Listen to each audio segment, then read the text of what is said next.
Good morning and welcome back to Quality Measures. Today we will be reviewing Module 6, Activity 1.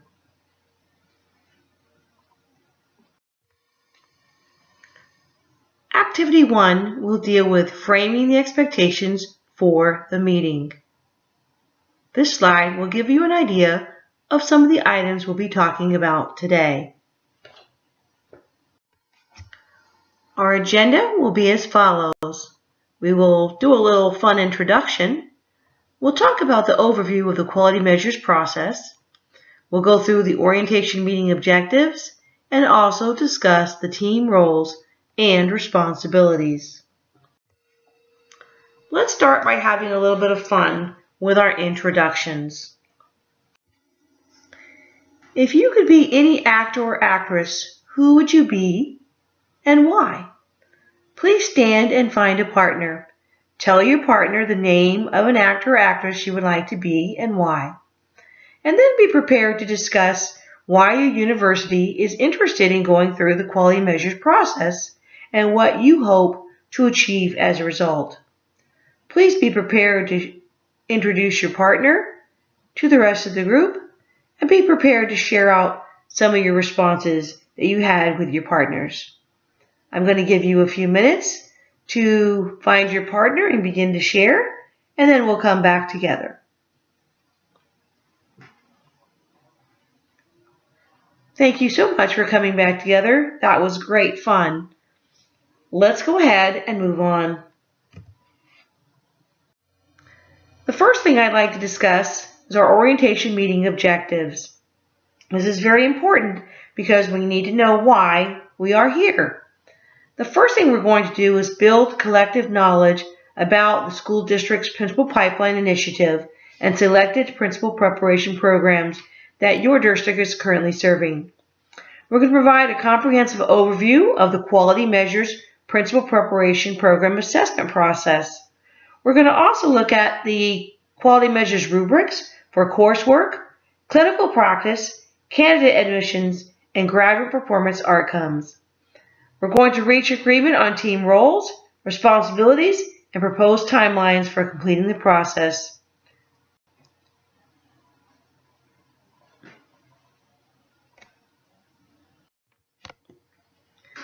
Let's start with a little overview of the QM process. Remember, the whole idea behind the QM process is for continuous improvement. The QM process starts with a baseline data collection and builds on the data analysis and improvement throughout the process. Let's talk a little bit about the historical background. In her seminal research on exemplary principal preparation programs, Linda Darling Hammond found that exemplary principal preparation programs included strong course content, pedagogy, and an internship. A study commissioned by the Wallace Foundation produced findings and recommendations that launched the Principal Preparation Reform Initiative. QM rubrics were developed prior to the study's completion, but were aligned to reflect study findings. In 2008, the ISLLC standards were released and adopted by states. Concurrently, in 2008, the Wallace Foundation commissioned EDC to conduct a national study of principal preparation programs funded by Wallace, to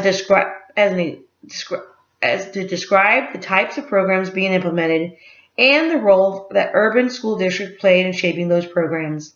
Following that research, QM was again revised to reflect the latest findings.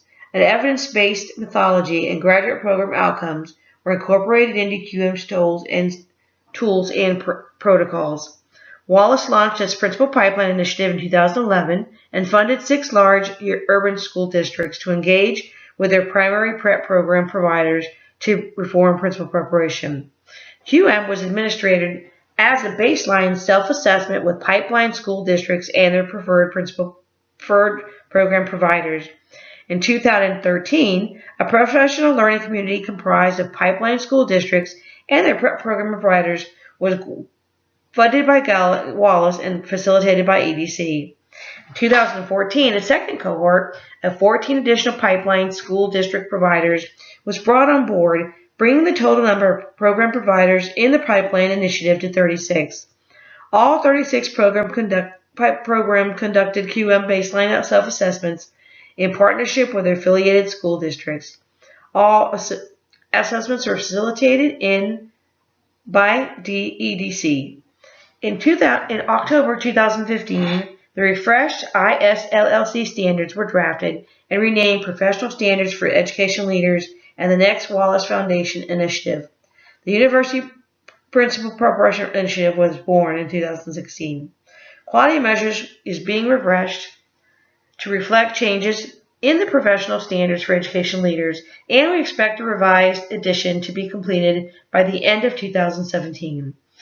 Also funded for implementation by EDC in 2017 is a scale-out reform that approximately 6 non-Wallace funded school districts and their partners that will include a baseline self-assessment.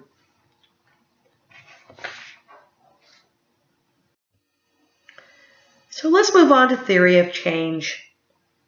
The aim is to improve the quality and effectiveness of principal preparation programs.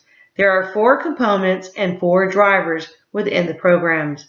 We have coursework, clinical practice, program admissions, and program outcomes.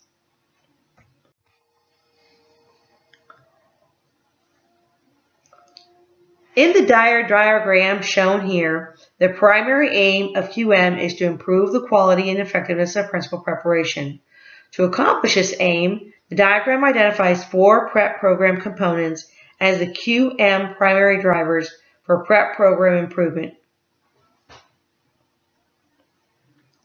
They are coursework, clinical practice, program admissions, and performance outcomes. The operating theory being that if these 4 components are significantly improved, the result will lead to the accomplishment of the aim.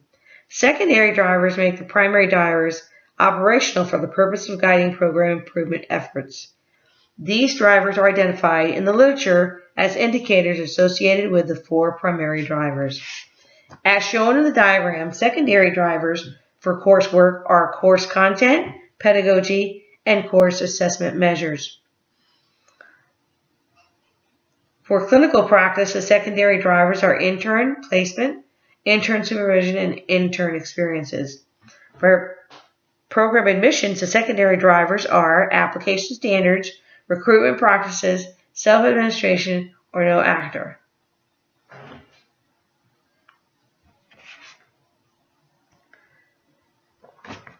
The 4th primary driver, performance assessment, identifies 3 secondary drivers: exit competencies, licensing and hiring, and principal performance during induction. Let's look a little closely at the indicators, the first one being coursework. Within coursework, we have content, pedagogy, and course assessment measures. The content is research-based and relevant for leaders in the specific demographic context of partner schools districts. The content is aligned with competencies and is aligned with school district performance expectations for beginning principals. The pedagogy, course competencies are developed in real school settings through the program, and course assessment measures, formative assessment measures, have been developed and are used by faculty to assess candidate progress toward intended outcomes. Clinical practice has to do with intern placement, intern supervision, intern experiences, and performance assessment. The indicators for program admissions are admission standards, recruitment practices, readmission standards, and selection processes. In performance outcomes, we have the exit competencies and the state certification and hiring. The exit competencies are based on rigorous assessments of standard-based exit competencies that align with professional standards for educational leaders and local principal performance expectations.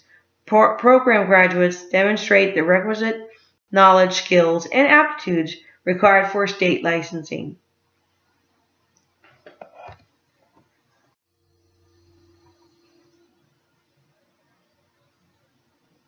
Okay, the QM rating scales for indicators uses a 4-point Likert scale. Each criteria is examined and rated individually and uses criteria to guide the collection of strong supporting evidence.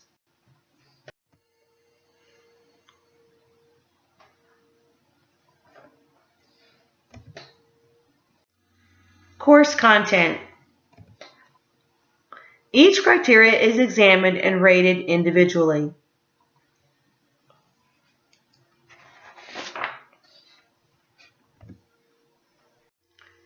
QR rating scale for supporting evidence.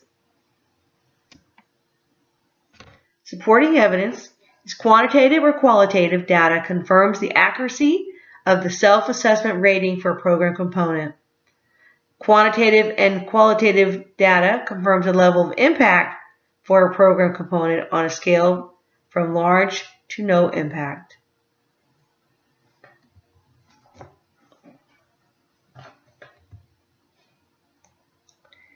These two examples, with 4, that would be exceeds, and 3 would be meets, which means the evidence showed medium impact or the evidence showed large impact or even low impact. So next, the evidence and ratings, we need to think about what is it we need to try to locate. We need evidence that already exists. We need evidence that closely matches the criteria, that's quantifiable evidence, that has a degree of impact, that practices that are replicable and scalable, and overall quality of the program.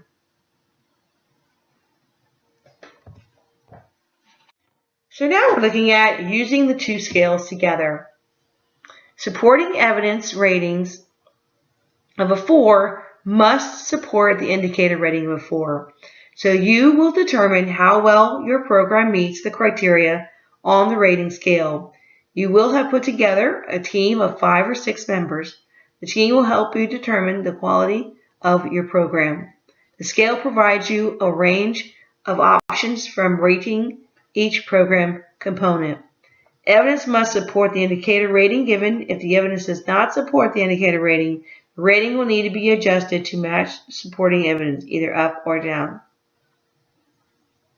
Determinations about levels of impact are made based on the data indicating the effect of the program component. If the evidence does not support the indicator rating, the indicator rating will need to be adjusted to match the rating given for the evidence. After the review team reaches consensus on rating decisions for each program component, there is a summary of ratings. They are calculated for all of the programs, and an online self-assessment tool is completed and submitted to quality measures to their center office. So let's move on to team roles and responsibilities. The role of the district project director will be to open the meeting, to welcome the participants, and to facilitate team member introductions. They will provide an overview of the district's principal pipeline work, the district goals and priorities, and how the quality measures process fits into the pipeline work, and the rationale for selecting their preferred program providers. You're going to be inviting and responding to any questions, and you're going to introduce the QM facilitator to begin the process. Now, the facilitator will frame the expectations for the meetings. They will be the ones who share the norms for engagement.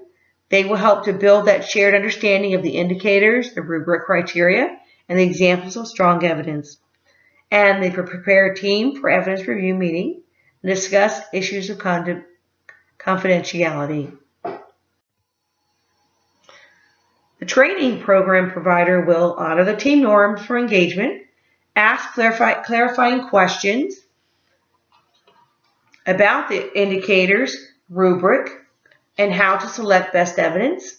They're going to assume responsibility for coordinating the program's evidence selection process, and they're going to provide available data or dates for evidence review and imprisonment planning meeting. And they will sign, of course, the confidentiality agreement. The review team member will honor the team norms, clarify questions about the indicators, and offer to assist with program's evidence selection process. They will also be available for dates for evidence review and improvement planning meeting, and also, again, sign a confidentiality agreement. So that's it for Activity 1. Please join me next for Activity 2, Creating Shared Norms for Engagement. See you soon.